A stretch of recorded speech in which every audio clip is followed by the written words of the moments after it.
Bismillahirrahmanirrahim. Assalamualaikum warahmatullahi wabarakatuh.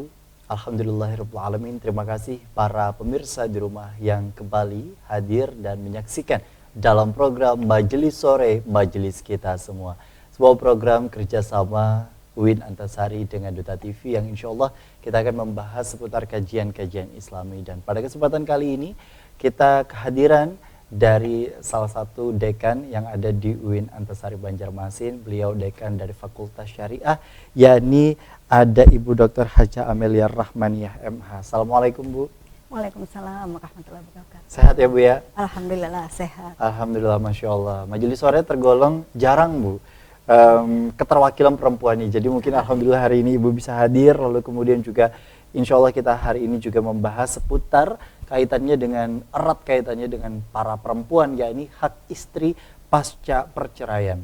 Kalau boleh izin, kita ingin mendengar terlebih dahulu Bu pembuka dari tema kita pada kesempatan kali ini. Baik, terima kasih.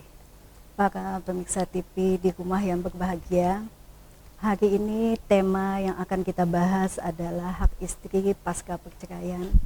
Kenapa tema ini selalu saja menarik dan penting untuk diangkat? Padahal sudah seringkali kita dengar di banyak diskusi, di banyak penyampaian pengajian-pengajian, tapi selalu saja tema ini menjadi tema yang sangat penting dan perlu kita bahas kembali. Ada dua hal paling tidak alasan mengapa tema ini menjadi menarik dan sangat penting. Yang pertama adalah karena ternyata para istri masih banyak yang belum mengetahui akan hak-haknya pasca perceraian. Kemudian yang kedua adalah bahwa ternyata para istri ketika mengajukan perceraian mereka tidak menuntutkan haknya. Nah, dua hal ini sebenarnya merupakan temuan ketika saya dan teman-teman melakukan penelitian di bulan Juni tahun 2023 ini. Ternyata banyak sekali istri yang belum mengetahui akan hak-haknya ketika terjadi perceraian. Kemudian yang kedua mereka tidak mengetahui, kemudian yang kedua mereka tidak menuntutkan haknya ketika terjadi perceraian. Nah, ini dua hal yang sangat menarik sekali. Mengapa perlu kita bahas pada hari ini? Baik, Masya Allah. Dengan kondisi di mana perceraian hari ini kan sesuatu hal yang sebenarnya boleh ya Bu ya, boleh dilakukan, tapi untuk kemudian juga tidak menjadi solusi utama sebenarnya di dalam kondisi sebuah pernikahan. Ada yang bilang bahwa pernikahan itu adalah ibadah terlama dan terpanjang yang harus diusahakan oleh dua orang, bukan hanya satu orang. Lalu kemudian dengan kondisi seperti itu, rasa-rasanya menilik dari data di tahun 2022, 500.000 angka perceraian di Indonesia. Ini kan menjadi sebuah fakta yang bukan menarik, tapi menjadi gambaran dan semacam kondisi di mana kita patut untuk waspada ya Bu ya, akan kondisi pernikahan yang kemudian juga bagi yang sudah menikah ini menjadi sesuatu hal pelajaran. Bagi yang belum menikah, jangan sampai ini dijadikan sebagai sebuah traumatik yang kemudian juga mengindahkan akhirnya sebuah pernikahan yang harusnya dianjurkan oleh agama. Dengan kondisi seperti itu Bu, sejauh mana sebenarnya pernikahan ini sendiri dimaknai oleh kedua belah pihak sebelum kita bahas mengenai perceraian itu tadi? Sejauh mana sebenarnya pernikahan ini sendiri yang istilahnya harus dimaknai oleh seorang istri dan oleh seorang suami? Karena banyak pada faktanya seorang suami dan istri tidak ada jaminan, istilahnya bahkan puluhan tahun menikah pun bisa saja bercerai. Iya, betul. Jadi untuk hukum pernikahan itu sendiri sebenarnya di dalam Islam itu berspektrum. Artinya hukum asalnya adalah sunat. Kemudian dia bisa berubah menjadi wajib, bahkan bisa berubah menjadi haram. Salah satu penyebabnya adalah nanti niat. Karena itulah niat ketika melakukan satu pernikahan itu menjadi faktor yang sangat penting sekali. Jadi apakah dia ingin melakukan pernikahan itu karena memang benar-benar karena Allah menjalankan sunnah Rasul, hingga menjadikan pernikahan itu sangat bermakna bagi dia. Ataukah dia sebenarnya menikah hanya untuk sekedar main-main mungkin. Nah, niat inilah nanti yang akan sangat berpengaruh kepada kelanjutan hubungan pernikahan itu. Dia sangat mempengaruhi sekali. Jadi awal mula pondasi utamanya itu yang kemudian juga mampu mempengaruhi ke depannya itu tadi ya Bu ya. Betul sekali. Bagi sebagian orang tua kan kadang melakukan sebuah pernikahan untuk anaknya untuk menghindari sebuah perzinahan. Padahal kita tahu perzinahan ini sendiri bagi yang sudah menikah pun sebenarnya bisa saja terjadi. Nah, dengan kondisi seperti itu Bu, sejauh mana sebenarnya perspektif kita bagi masyarakat kita untuk bisa memaknai sebuah pernikahan bukan lagi dianggap menjadi sebuah beban mungkin bagi sebagian orang tua atau menjadi sebuah jalan utama untuk terbebas dari yang namanya kesulitan ekonomi dan lain sebagainya, agar betul-betul menjalankan sunnahnya sesuai dengan apa yang diajarkan oleh Rasulullah SAW. Iya, jadi ketika melakukan suatu pernikahan itu sebenarnya banyak hal yang patut dipertimbangkan. Tidak hanya mempertimbangkan dari segi umpamanya untuk menghindari perzinahan, tidak hanya itu. Jadi ada banyak faktor lain yang perlu, yang wajib malah diperhatikan. Misalnya apakah yang akan melangsungkan perkawinan ini benar-benar dia sudah mampu dari segi ekonomi. Ini juga menjadi salah satu pertimbangan. Karena tidak menutup mata kita, banyak kasus perceraian malah berada di ranking 2 itu adalah karena faktor ekonomi. Jadi faktor ekonomi yang lemah, keadaan rumah tangga yang menjadi terpuruk karena suami tidak bekerja umpamanya. Nah, ini menjadi faktor penyebab terjadinya perceraian, sangat tinggi sekali. Dengan kondisi seperti itu memang ya itu tadi ya Bu ya, jalan yang kemudian ketika tidak ada titik temu antara dua belah pihak, maka yang kemudian juga dilakukan adalah sebuah perceraian.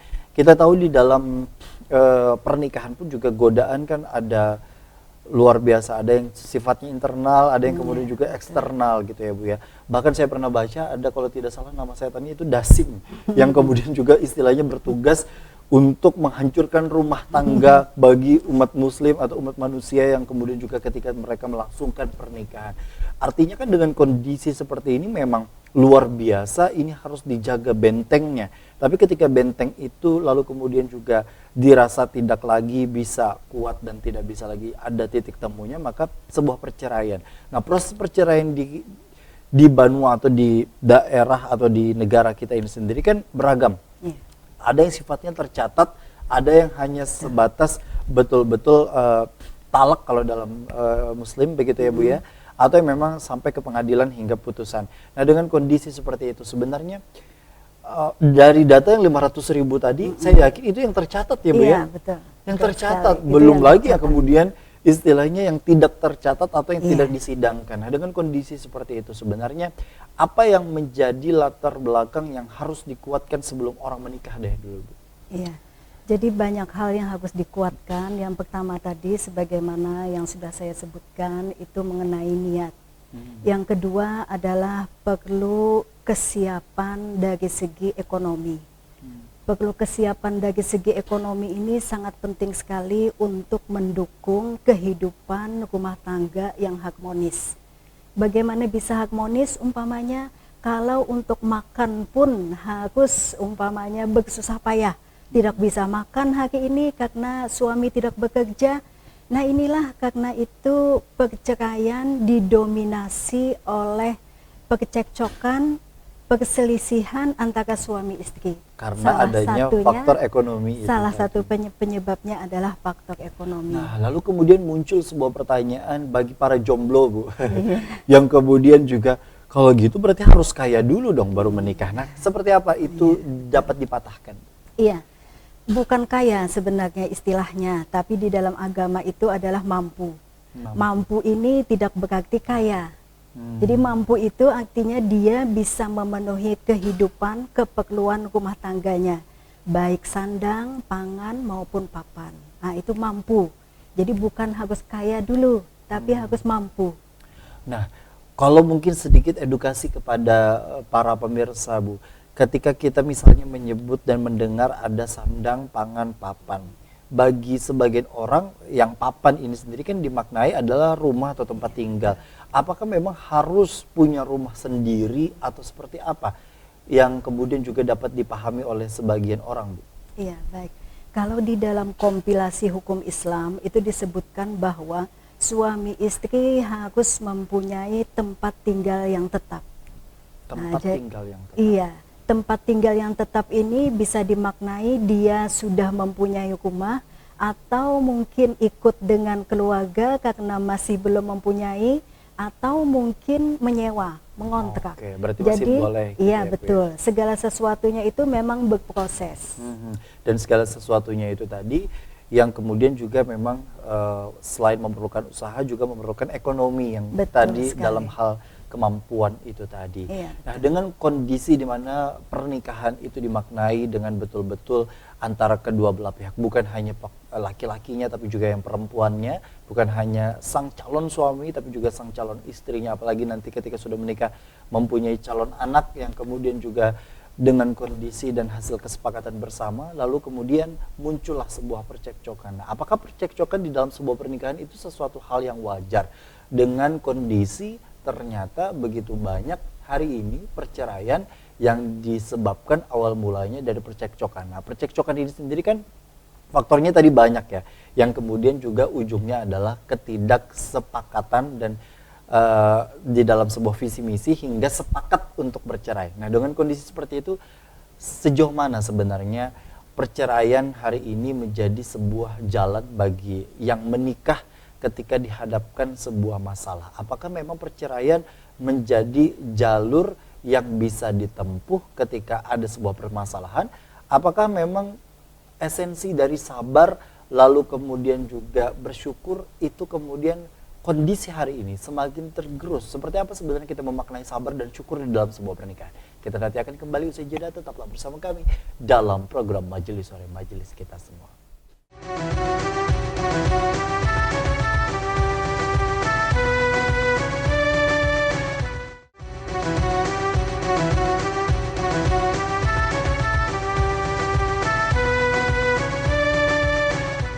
Terima kasih Anda masih bersama kami dalam program Majelis Sore, Majelis Kita Semua. Berbicara mengenai sebuah pernikahan, lalu kemudian juga ada istilah perceraian yang bahkan di zaman Nabi pun juga ada beberapa kasus yang terjadi yang kemudian juga sampai pada hari ini kasusnya kian meningkat. Bukan sebagai sebuah prestasi, tapi ini sebuah gambaran untuk kita dan refleksi untuk diri kita sejauh mana sebenarnya esensi pernikahan itu dapat terjaga dengan baik. Bicara mengenai esensi, kita di dalam sebuah pernikahan pasti ada saja ya Bu ya, istilahnya percekcokan, permasalahan, ketidaksepakatan dan lain sebagainya. Lalu kemudian yang menjadi sebuah pertanyaan hari ini ketika misalnya ujungnya adalah percekcokan yang kemudian tidak ada hentinya dan lain sebagainya, lalu sejauh mana sebenarnya kita memaknai batasan sabar dan batasan syukur di dalam sebuah pernikahan Bu, sehingga misalnya ini sudah dapat digolongkan untuk bercerai itu sebenarnya sudah masuk kategorinya untuk kemudian bisa mengajukan perceraian atau misalnya sang suami mengatakan talak itu tadi. Esensi sabar dan syukur di dalam sebuah pernikahan. Iya. Ketika memulai satu perkawinan, pernikahan tentunya antara seorang laki-laki dan perempuan itu tidak ada niat ataupun terbayangkan akan bercerai. Betul. Itu tentunya ketika memulai sesuatu pernikahan. Akan tetapi di dalam perjalanan menurut ahli psikologi juga bahwa perselisihan, percekcokan, perkelahian itu sesuatu yang alami sebenarnya di dalam rumah tangga. Jadi sesuatu yang alami sebenarnya. Betul, betul sekali. Jadi perselisihan di dalam rumah tangga itu sesuatu yang memang tidak bisa dihindari dan itu memang alamiah terjadi. Akan tetapi bagaimana kita mengelola perselisihan, percekcokan itu sehingga tidak berujung kepada perceraian, itu menjadi sesuatu hal yang penting sekali bagi semua orang yang berumah tangga. Dan itu kan perlu usaha ya Bu ya. Betul sekali. Bukan hanya kedua belah pihak.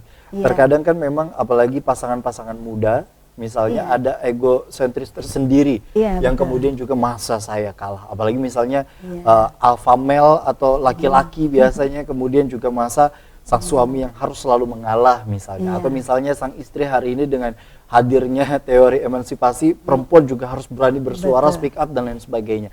Sejauh mana sebenarnya di dalam pernikahan ini mengelola menang dan kalah ini Iya. sendiri yang seolah-olah menjadi sebuah kompetisi ketika ada sebuah terjadinya percekcokan, Bu? Iya, kata kunci sebagaimana tadi disampaikan, sabar dan syukur itu menjadi sesuatu yang sangat penting sekali ketika melangsungkan pernikahan.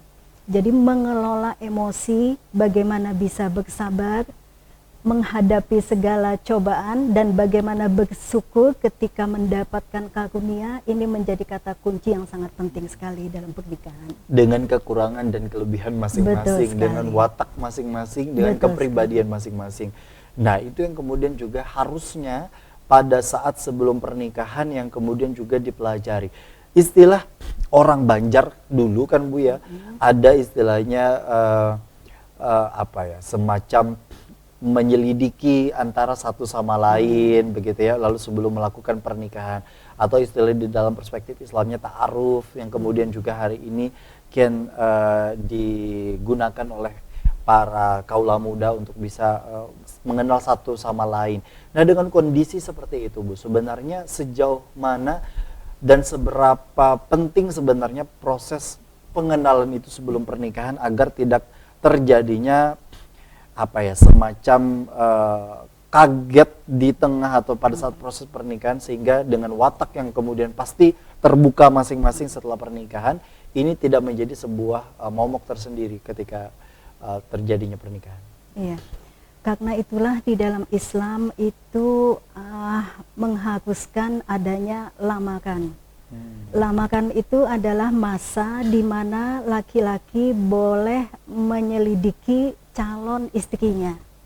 Jadi dia harus mengenal siapa calon istrinya, kemudian dia setelah mengenal calon istrinya, dia merasa sebanding apa tidak dengan calon istrinya. Sekufu atau tidak? Sekufu istilah di dalam agama itu.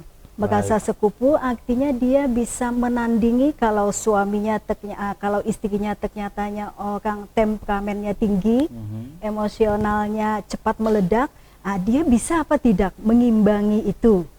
Menjadi sesuatu yang sangat penting sekali. Betul.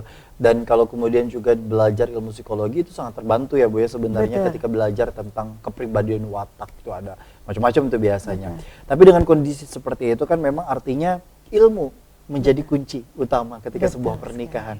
Nah, ilmu ini sendiri kan Bu kaitannya dengan kondisi penduduk kita, bahkan ada pernah data yang kemudian disampaikan di Kalimantan Selatan didominasi masih lulusan sekolah dasar. Kita bukan membatasi bahwa ilmu itu hanya sebatas formal ya Bu ya, karena banyak juga yang istilahnya memiliki gelar atau pendidikan yang tinggi tapi juga tidak berhasil dalam sebuah pernikahan. Jadi tidak ada jaminan sebenarnya. Cuman kaitannya dengan ilmu, sejauh mana sebenarnya ilmu dan amal itu berperan di dalam sebuah pernikahan, hingga misalnya kalaupun terjadi perceraian tidak menjadi sebuah permusuhan yang istilahnya menjadi dampak buat anak atau misalnya keluarga masing-masing. Iya, betul sekali. Jadi menuntut ilmu sebelum melakukan pernikahan itu menjadi sesuatu yang sangat penting sekali. Artinya baik calon suami ataupun calon istri hendaknya sebelum melangsungkan pernikahan itu dia belajar lebih dulu. Belajar bagaimana membina rumah tangga. Kalau di KUA itu biasanya ada pendidikan atau pelatihan pranikah. Betul. Nah, itu tujuannya salah satunya adalah untuk memberikan pemahaman fikih perkawinan. Itu menjadi sesuatu yang sangat penting sekali. Baik, jadi pemahaman ilmu, lalu kemudian juga pemahaman secara pendekatan pribadi itu juga sangat diperlukan. Betul. Nah, kaitannya dengan perceraian. Perceraian tadi kita bahas seputar dengan kondisi ada yang memang tercatat, ada yang Iya, memang betul. tidak begitu. Tapi kan ini juga kaitannya dengan pernikahan. Pernikahan ini sendiri kan ada yang memang tercatat, ada yang kemudian juga tidak.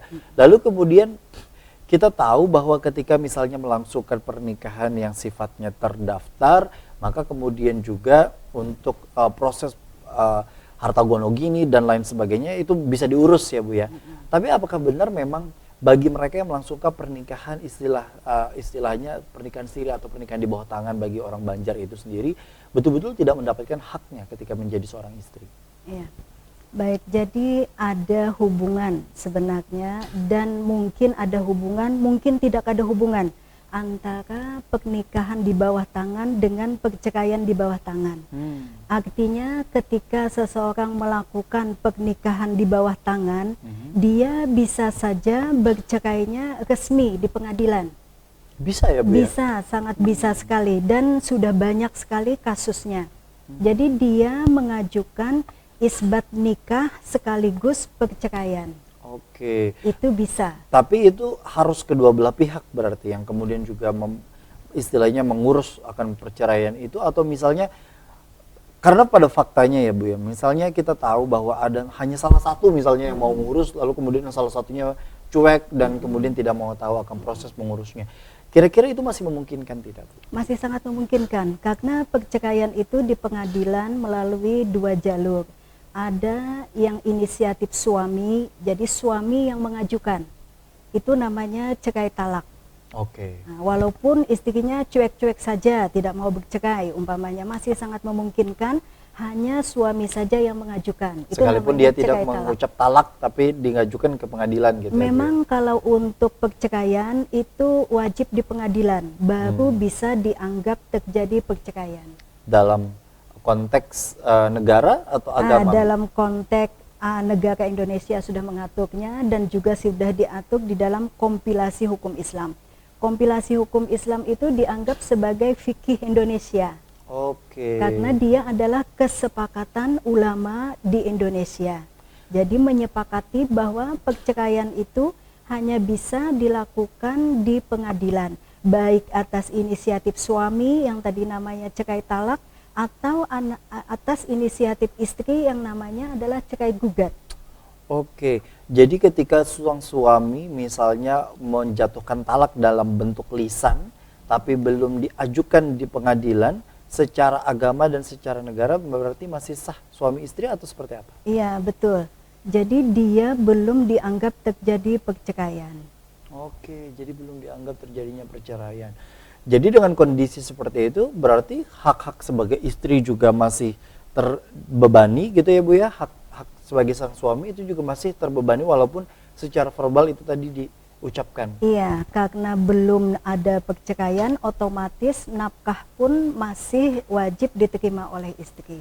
Oke, nah kira-kira dengan kondisi yang tadi, sejauh mana sebenarnya hak-hak sang istri ketika misalnya jatuh talak, lalu kemudian diproses sampai ke pengadilan, sampai pada masanya untuk melakukan ini kan ada jeda ya Bu ya, maksudnya persiapan dan lain sebagainya sampai pada putusan istilahnya untuk kemudian juga mereka resmi bercerai. Apa saja hak-hak bagi seorang istri pasca bercerai? Ya. Jadi walaupun istri atau suami yang mengajukan perceraian ke pengadilan, istri tetap mempunyai sejumlah hak. Yaitu yang pertama adalah istri mendapatkan yang namanya nafkah iddah. Itu yang pertama. Yang kedua, istri juga sangat bisa mendapatkan mut'ah. Yang ketiga, andai kata kemarin ketika terjadi pernikahan, maharnya belum lunas dibayar, masih diutang oleh suami, maka suami mempunyai kewajiban ketika terjadi perceraian melunasi itu. Oke. Kemudian yang keempat adalah andai kata semasa perkawinan istri belum mendapatkan atau beberapa bulan atau bahkan beberapa tahun belum mendapatkan nafkah dari suami, biaya hidup sehari-hari, itu juga bisa ditagihkan ketika terjadi perceraian. Hmm. Yang terakhir, yang kelima yang menjadi hak istri adalah istri juga berhak mendapatkan bagian dari harta bersama. Harta yang didapat selama perkawinan antara suami istri tersebut.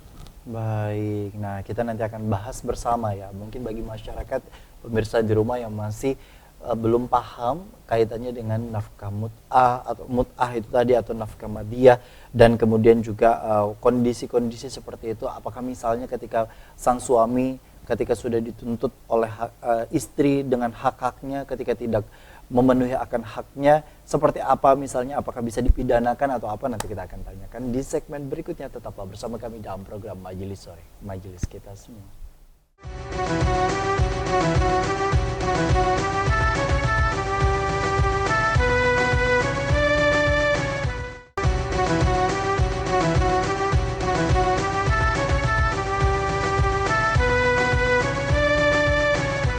Terima kasih Anda masih bersama kami dalam program Majelis Sore, Majelis Kita Semua. Ada 5 hal yang menjadi hak seorang istri ketika bercerai atau pasca bercerai dengan sang suami. Tadi ada beberapa yang kemudian juga disebutkan, lalu ada beberapa istilah yang mungkin bagi para pemirsa masih belum memahami atau memahami secara menyeluruh. Kaitannya dengan nafkah selama iddah, berarti ketentuan nominalnya itu ditentukan dari sang suami atau sang istri, Bu? Ya, jadi ketentuan nafkah itu kalau di pengadilan itu biasanya yang diutamakan adalah kesepakatan. Kesepakatan antara suami istri dengan melihat kemampuan si suami. Jadi suaminya kemampuannya bagaimana, kemudian ditanyakan apakah istrinya sepakat dengan tawaran suami misalnya. Oke, nah iddahnya ini sendiri kita tahu dalam fikih ini diatur, ada cerai hidup, ada yang cerai meninggal gitu, Bu. Iya. Adakah perbedaan di antara keduanya kaitannya dengan lama masa iddah? Iya. Kalau untuk masa iddah itu memang ada iddah cerai mati, ada cerai hidup. Yang cerai hidup itu pun nanti dibedakan apakah dia masih berhaid atau tidak. Dan juga nanti iddah bagi wanita yang hamil, itu juga berbeda. Tapi khusus di pengadilan itu hanya terkait dengan cerai hidup. Cerai mati tidak ada kaitannya, karena kalau cerai mati tidak ke pengadilan. Tinggal minta surat ini ya, Bu ya? Iya, Surat betul keterangan sekali. meninggal. Surat keterangan meninggal. Tapi bagi yang cerai hidup ini nanti memang iddahnya bervariasi. Walaupun nanti waktu lamanya iddah itu mayoritas dipatok adalah 3 bulan. 3 bulan? 3 bulan, kecuali nanti yang hamil. Berarti hamil dia mendapatkan nafkah iddah sampai dia melahirkan. Oke. Nah dengan kondisi seperti itu banyak yang kemudian juga berseliweran, Bu. Karena kan hari ini begitu banyak juga perempuan yang bekerja. Bukan hanya sebagai istri istilahnya, tapi juga menjadi sebagai pekerja. Ada yang menyampaikan tidak boleh keluar rumah ketika dalam perspektif Islam misalnya ketika bercerai begitu ya. Apakah benar seperti itu, selama 3 bulan tidak boleh keluar rumah, sedangkan begitu banyak misalnya sang mantan suami tidak memenuhi nafkah untuk misalnya anaknya dan apalagi untuk dirinya dengan 5 yang kemudian juga tadi menjadi haknya? Iya, betul. Jadi itu sebenarnya ulama berbeda pendapat bagaimana setelah terjadinya suami meninggal. Suami meninggal itu apakah dia berkabung berapa lama? 4 bulan 10 hari. Nah, tapi bagi yang cerai hidup itu iddah itu dimaknai adalah menahan diri untuk tidak menikah dalam masa itu. Jadi boleh untuk keluar dan melakukan aktivitas. Betul gitu ya, sekali. Tapi dia menahan diri untuk tidak menerima lamaran dan tidak menikah dalam masa iddah itu. Oke, jadi ketika sudah 3 bulan itu selesai, tapi di masyarakat kondisinya seperti ini, Bu. Kayak semacam 2 kali iddah jadinya. Jadi kayak misalnya yang sepengetahuan saya dari beberapa pengalaman rekan-rekan yang kemudian melakukan perceraian itu sendiri, ada ketika misalnya sang suami mengucapkan lafaz talak begitu ya, lalu kemudian 3 bulan 10 hari dianggap itu masa iddahnya. dan kemudian sang suami itu sudah berpisah, padahal tadi dalam kompilasi hukum Islam itu sudah berbeda. Tapi ketika sudah 3 bulan 10 hari, lalu kemudian setelah 3 bulan misalnya 10 hari itu baru digugat masuk lagi tuh masa iddah 3 bulan berikutnya. Apakah benar seperti itu atau seperti apa, Bu? Ya, jadi di Indonesia kita perceraian itu baru dihitung ketika sudah ada putusan pengadilan. Nah, jadi dia beriddah nanti hitungannya adalah masa ketika sudah ada putusan pengadilan. Baru dia nanti kalau mau menikah lagi dengan laki-laki lain, itu nanti batas hitungannya itu dimulai sejak adanya putusan itu. Oke, bagi sang istri yang kemudian juga misalnya dia bercerai tapi tidak dilangsungkan di pengadilan, begitu lalu kemudian dia ingin menikah tapi di bawah tangan atau siri, apakah itu memungkinkan? Ya. Jadi beberapa kasus yang terjadi pernikahan di bawah tangan sebagaimana yang tadi saya sebutkan itu masih memungkinkan untuk diajukan perceraian resmi di pengadilan. Tapi ada juga kasus pernikahannya malah sudah resmi di KUA, tapi dia bercerainya di bawah tangan. Bercerainya di bawah tangan ini karena ada banyak alasan sebenarnya di masyarakat kita. Ada karena tidak ingin repot, Iya. kemudian ada karena Biayanya, suami, gitu ya. suami yang tidak ingin bertanggung jawab. Nah, jadi ketika perceraian di bawah tangan itu sangat rentan sekali. Temuan penelitian saya juga, semua yang bercerai di bawah tangan itu suami melalaikan kewajibannya. Dia melalaikan kewajibannya, tidak memberikan nafkah ketika iddah, apalagi mut'ah, kemudian dia tidak memberi nafkah anak-anaknya. Ini resiko ketika perceraian itu di bawah tangan. Dia tidak bisa dikontrol, gitu ya, dituntut secara hukum. Tidak bisa dikontrol oleh hukum, walaupun sebenarnya hukum kita sudah sangat melindungi hak-hak perempuan. Baik. Sudah sangat melindungi itu.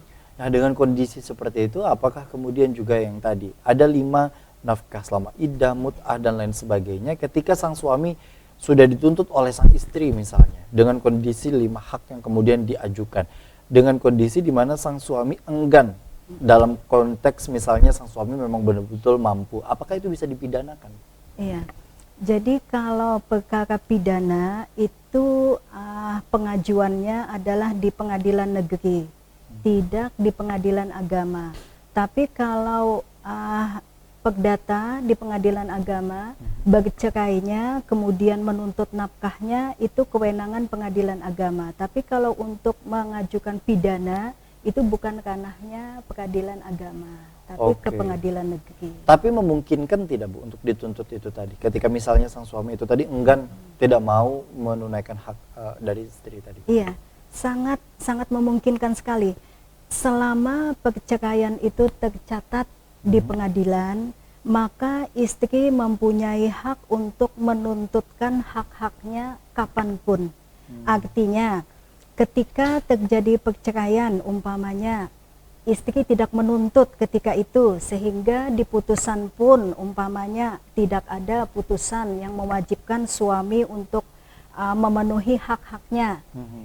Suatu saat ketika istri ingin beberapa tahun misalnya betul, gitu ya? Beberapa tahun umpamanya istri ingin menuntutkan kembali haknya, utang suaminya, nafkah terhutangnya, kemudian mahar yang belum dibayarkannya ingin dituntutkan, itu sangat memungkinkan sekali. Kalau sebaliknya, Bu, sang suami yang menuntut istri, dalam artian misalnya dianggap harta bersama, lalu kemudian juga menutupi aset dan lain sebagainya, padahal itu dianggap menjadi sebuah harta yang dia juga istilahnya ada peran di sana untuk mendapatkan harta tersebut, lalu kemudian seolah-olah dikuasai sang mantan istri, apakah sang suami juga bisa untuk kemudian melakukan penuntutan itu? Betul. Kalau untuk harta bersama itu adalah suami dan istri masing-masing mempunyai hak. Kalau dia mempunyai hak, berarti dia bisa menuntut haknya. Oke. Tapi kalau untuk nafkah, untuk nafkah itu adalah hak istri. Oke. Maka suami tidak bisa menuntut istri untuk menunaikan nafkah, itu tidak bisa. Tapi kalau untuk harta bersama, iya, suami dan istri bisa dua-duanya menuntut, manakala salah satunya menguasai misalnya. Oke, nah ini kan sebagai edukasi kepada para pemirsa di rumah untuk betul-betul memahami artinya konteks pernikahan itu sendiri seperti apa. Bukan berarti dalam hal ini istri begitu diuntungkan ya Bu ya, betul. ketika pasca perceraian, karena pada faktanya begitu banyak perceraian ini yang terjadi tidak dengan baik-baik begitu. Karena dianggap kalau baik-baik yang nggak cerai. Dengan kondisi seperti itu kan artinya dengan kondisi di mana bagi sebagian laki-laki menganggap enak bener misalnya, dengan kondisi kalimat-kalimat yang mungkin seperti itu. Tapi istilahnya dalam konteks Islam ini sendiri kan artinya betul-betul Islam memuliakan perempuan dan hak-haknya. Lalu kemudian Islam juga meminta untuk laki-laki ketika sudah berkomitmen untuk menikah, artinya dia mampu keseluruhan aspek. Walaupun mampu tadi tidak dimaknai sebagai kaya atau konglomerat itu tadi ya Bu ya. Artinya sekali lagi bagi mereka yang mungkin melalaikan akan hak-hak ini, maka persidangan yang sesungguhnya yang kemudian juga nanti akan dihadapi bersama istilahnya. Nah tapi kalau berkaitan dengan kafarat atau kemudian juga hal yang mungkin bisa dipulihkan bagi sang mantan istri dan sang mantan suami ketika misalnya sama-sama kelimanya nih tidak bisa kemudian ditunaikan begitu untuk menunaikan haknya. Seperti apa sebenarnya hal yang harus dilakukan? Apakah dengan cukup istilah orang Banjar itu beridhoan, berelaan yang betul-betul begitu, lalu kemudian sama-sama menjaga anak. Nah, belum kita bahas seputar anak, misalnya dengan anak seperti apa kondisinya? Apakah memang cukup seperti itu atau memang ada hal lain? Ya, jadi sejumlah yang sudah kita sebutkan tadi mengenai hak-hak istri ketika terjadi perceraian itu adalah hak. Artinya dia bisa menuntutnya ketika tidak dilaksanakan oleh suami dan dia bisa merelakan. Merelakan itu artinya dia tidak menuntut itu tapi merelakan. Nah, kebetulan umpamanya istrinya orang kaya, suaminya malah sebaliknya orang miskin, lalu dia melepaskan suaminya dengan merelakan sejumlah haknya. Itu sangat memungkinkan sekali. Oke. Tapi kalau bicara mengenai nominal sekali lagi berarti kesepakatan ya Bu? Betul. Oke. Misalnya memang kesepakatannya adalah hitungan miliaran, berarti memang dianggap bahwa sang mantan suami ini memiliki kemampuan untuk itu. Apalagi mungkin bagi para pemirsa di rumah yang kemudian juga hari ini disuguhkan berita apalagi hal-hal yang sifatnya di sosial media dan sebagainya begitu banyak terkadang berkaitan dengan public figure, perceraian dan lain sebagainya. Tapi artinya dengan kondisi seperti itu sang istri memiliki hak. Kalau hak suami kira-kira apa Bu? Kalau hak suami ketika terjadi perceraian, suami mempunyai hak untuk rujuk. Kalau cerainya adalah cerai talak, maka suami itu berhak untuk merujuk istrinya di dalam masa iddah. Oke, makanya ada mediasi biasanya ya Bu ya? Iya, betul. Tapi terkecuali kalau istrinya tidak mau? Iya, kalau istrinya tidak mau maka tidak bisa dilaksanakan. Karena yang namanya perkawinan itu adalah keinginan dua belah pihak. Tidak mungkin perkawinan terjadi dan tidak mungkin akan harmonis kalau hanya salah satu saja yang berkeinginan. Oke, artinya dengan kondisi harus dua-duanya. Harus kesepakatan. Selain rujuk tadi ada lagi nggak? Selain rujuk adalah suami itu berhak juga mendapatkan perlakuan. Arti perlakuan itu misalnya ketika dia sudah punya anak. Maka suami ingin menemui anaknya, itu adalah hak suami. Karena hak untuk memelihara anak atau hadanah itu adalah anak yang belum 12 tahun, itu adalah hak istri. Maka suami mempunyai hak untuk menengok anak, umpamanya membawa anak, mengajaknya jalan-jalan. Nah itu harus mendapat suami mendapat hak itu dan istri harus menyerahkannya. Oke. Artinya dengan kondisi seperti itu yang kemudian juga diajarkan oleh Islam sebenarnya. Tapi ketika misalnya di tengah-tengah masyarakat kita, bahkan di luar dari konteks itu, misalnya sang istri tidak memperbolehkan sang anak melihat sang suami, atau bahkan sebaliknya sang suami tidak memperbolehkan sang istri untuk melihat sang anaknya lagi, itu yang kemudian juga menjadi kekeliruan gitu ya Bu ya. Mengenai nafkah untuk anak Bu, kira-kira masih jalan sampai berapa lama? Apakah memang sampai dia menikah kembali lalu kemudian sudah selesai nafkah untuk anak, atau seperti apa sebenarnya? Kalau nafkah iddah untuk istri itu hanya sebatas masa iddah. 3 bulan itu tadi. 3 bulan. Tapi kalau nafkah untuk anak bagi itu mereka yang punya anak ya Bu ya? Ya, bagi yang punya anak. Itu sampai anak itu dewasa atau mampu berdiri sendiri, dia menjadi kewajiban si suami. Akan tetapi istri juga bisa melaksanakan, ikut memikul kewajiban itu. Oke, jadi tidak hanya dibebankan bagi sang suami sebenarnya. Walaupun sebenarnya pada seharusnya memang sang ayah, suami lebih sang ayah gitu ya Bu ya, pokok. konteksnya yang lebih pokok untuk mampu menafkahi.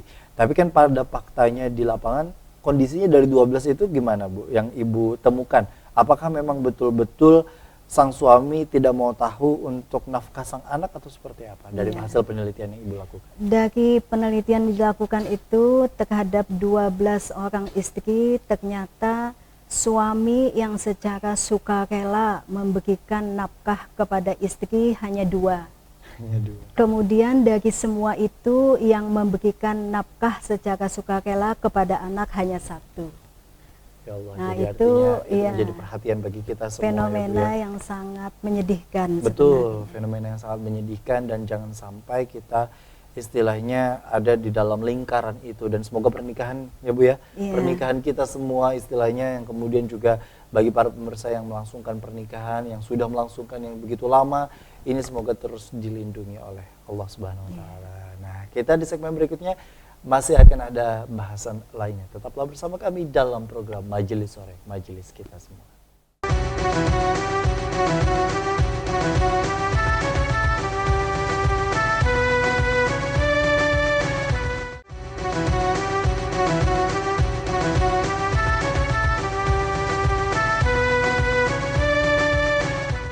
Masih bersama kami dalam program Majelis Sore, Majelis Kita Semua. Berbicara mengenai perceraian, tentu fenomena ini bukan sesuatu hal yang istilahnya menggembirakan dengan begitu banyaknya kasus, apalagi pasca pandemi COVID-19 yang melanda dunia. Dengan kondisi seperti itu, ekonomi, kemudian keharmonisan satu sama lain ini memang perlu diusahakan sekali lagi, dan usahanya ini sekali lagi adalah setiap hari dan setiap waktu ya Bu ya, dengan kondisi di mana kita betul-betul bagi kaula muda ini sendiri kan, bagi mereka modal cinta itu sesuatu yang sudah cukup sebenarnya, tapi pada faktanya kan bukan hanya seperti itu. Tapi dengan kondisi hari ini Bu, apa yang mungkin patut untuk ditanamkan bagi sosok-sosok mereka yang akan melangsungkan pernikahan atau masih dalam tahap penjemputan jodoh mereka masing-masing, apa yang harus ditanamkan di dalam diri agar jangan sampai mudah untuk mengucapkan dan sepakat untuk bercerai untuk dalam pernikahan? Ya, banyak hal sebenarnya yang perlu disiapkan agar tidak terjadi perceraian. Di antaranya adalah kesiapan mental.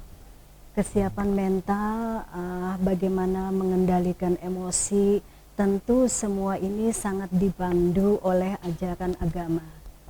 Ajaran agama sangat berperan sekali dalam membentuk mental kita. Misalnya bagaimana kita bersabar, bagaimana kita bersyukur, itu sesuatu yang wajib ada dalam kehidupan rumah tangga. Jadi tidak bisa hanya bermodalkan cinta, tanpa membekali diri dengan sejumlah ajaran agama seperti tadi sabar, bersyukur, itu sesuatu yang sangat penting sekali. Dan sesuatu yang sekali lagi harus diusahakan, dan kemudian juga ini bukan menjadi sebuah hal yang menakutkan. Betul. Bahwa dari data yang kemudian kita ungkapkan atau kemudian juga yang dibaca oleh para pemirsa di internet, di buku dan lain sebagainya, bukan menjadi dasar untuk tidak menikah sebenarnya. Betul. Ketika misalnya mampu atau istilahnya istitoah untuk bisa menikah itu tadi. Jadi pernikahan bukan sesuatu hal yang menakutkan, tapi adalah sesuatu hal yang harus diusahakan. Dengan kondisi seperti itu, Bu, terakhir, era digitalisasi hari ini kan memang begitu banyak dan marak. Istilahnya kita mengumbar akan kehidupan, baik itu pekerjaan, baik itu bahkan pernikahan dan lain sebagainya. Bagi sebagian orang ada yang memilih curhatnya di media sosial. Sehingga mereka bikin status, bisa jadi sang suami curhat terkait dengan sikap sang istri, bisa jadi sang istri curhat di sosial media dan dibaca oleh publik terkait dengan aib sang suami dan lain sebagainya. Sejauh mana sebenarnya Islam memandang akan hal ini? Ya. Jadi sejumlah fikih yang terkait dengan pernikahan itu sebenarnya sudah diatur dengan sangat detail di dalam Islam. Hanya saja mungkin di antara kita atau masyarakat kita banyak yang belum menelaah itu, sehingga bagaimana ketika terjadi rumah tangga, bagaimana seharusnya perilaku istri, bagaimana seharusnya perilaku suami, itu mereka tidak mengetahui. Sebenarnya di dalam Islam sudah sangat komplit sekali. Karena itulah belajar fikih tentang pernikahan bagi yang baru melangsungkan pernikahan atau yang sudah lama melangsungkan pernikahan tapi belum pernah menelaah itu menjadi sesuatu yang wajib. Dan itu menjadi kuncinya bahwa di dalam sebuah pernikahan bukan lagi masalah modal cinta, suka sama suka, tapi juga betul-betul memang bicara mengenai ilmu dan juga amal. Terakhir, Bu, yang menjadi kesimpulan dalam tema kita pada hari ini. Iya. Karena kita melihat fenomena sekarang bahwa banyak sekali terjadi perceraian, sudah menyentuh lebih dari angka 500.000 di Indonesia, dan ini sebenarnya didominasi oleh cerai gugat, cerai yang diajukan oleh istri. Karena itulah temuan di dalam penelitian yang baru-baru saja saya lakukan bahwa ternyata di dalam perceraian itu banyak sekali istri yang tidak mengetahui akan hak-haknya. Kemudian kita juga menemukan bahwa ternyata di dalam perkara perceraian di pengadilan agama, ternyata istri banyak sekali tidak menuntutkan haknya. Yang pertama tadi tidak mengetahui, kemudian juga tidak menuntutkannya.